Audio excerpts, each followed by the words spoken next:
Page 73, Social Darwinism, the Common Man, and the Rising Standard of Living guiding question, should business leaders like Carnegie and Rockefeller be called robber barons?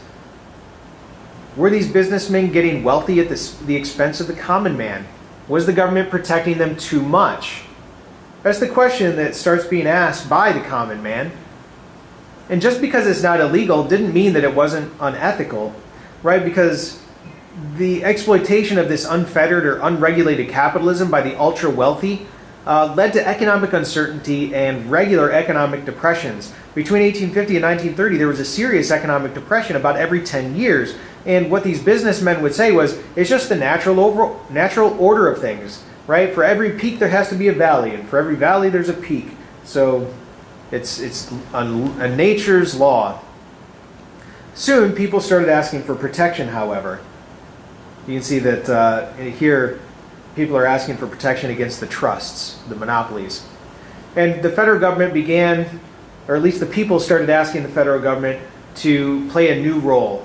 Think of it as a referee that was designed to force these ultra-wealthy individuals to play fair. And it doesn't happen until Teddy Roosevelt. But people started calling for it as early as the end of Reconstruction.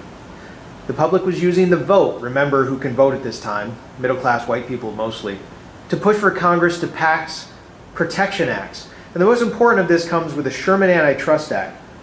The Sherman Antitrust Act forbade combinations and restraint of trade, which is a good start. But it made no difference between a good trust and a bad trust. A good trust treated their employees well, treated their consumers well, didn't do anything illegal. Bad trust just was like John Rockefeller. Also, the Sherman Antitrust Act had no enforcement teeth. They couldn't really do anything, and there's a lot of loopholes. In fact, the Sherman Antitrust Act is going to be used against unions, not corporations.